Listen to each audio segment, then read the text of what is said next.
Karma can be a real, well, you know. It can also be a demon. Onibaba is a 1964 Japanese film by director Kaneto Shindo. I originally watched it under the assumption it was a horror film, but I feel that to call it such would be a bit misleading. It's definitely a film about horror, but not the supernatural kind like I assumed. It's the horror of human nature at its most base level and needs. Set in the mid-14th century during a period of Japanese Civil War, the few characters we meet only have one goal in mind at first: survival.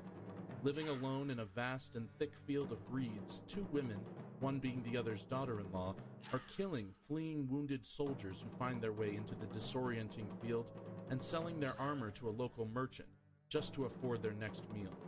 This day-to-day existence of barely eking out enough to survive and taking lives in order to do it really starts to give one a feeling of existential dread and unease, and over time I really felt like I was watching actual footage of two human beings having to survive, no matter the cost. The cliche of calling a location in a film a character in the movie is obnoxious, but it kinda can't be avoided here.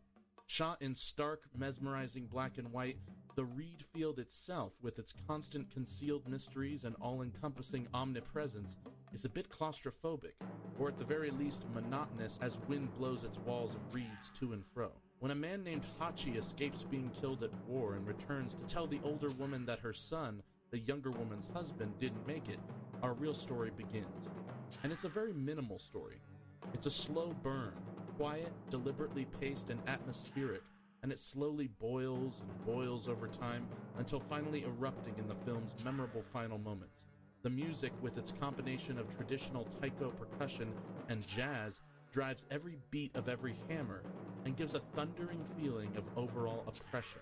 Onibaba wasn't what I thought I was going to get, but that's not a bad thing. It turned out to be an erotic, engrossing, grim, and chilling parable about the nature of our desire and the consequence of our deeds.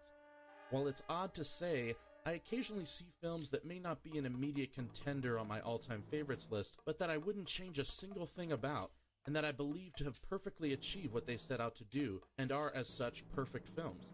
Onibaba is such a film. It's on YouTube in its entirety, so while that lasts, definitely seek it out. Just don't get lost in the reeds.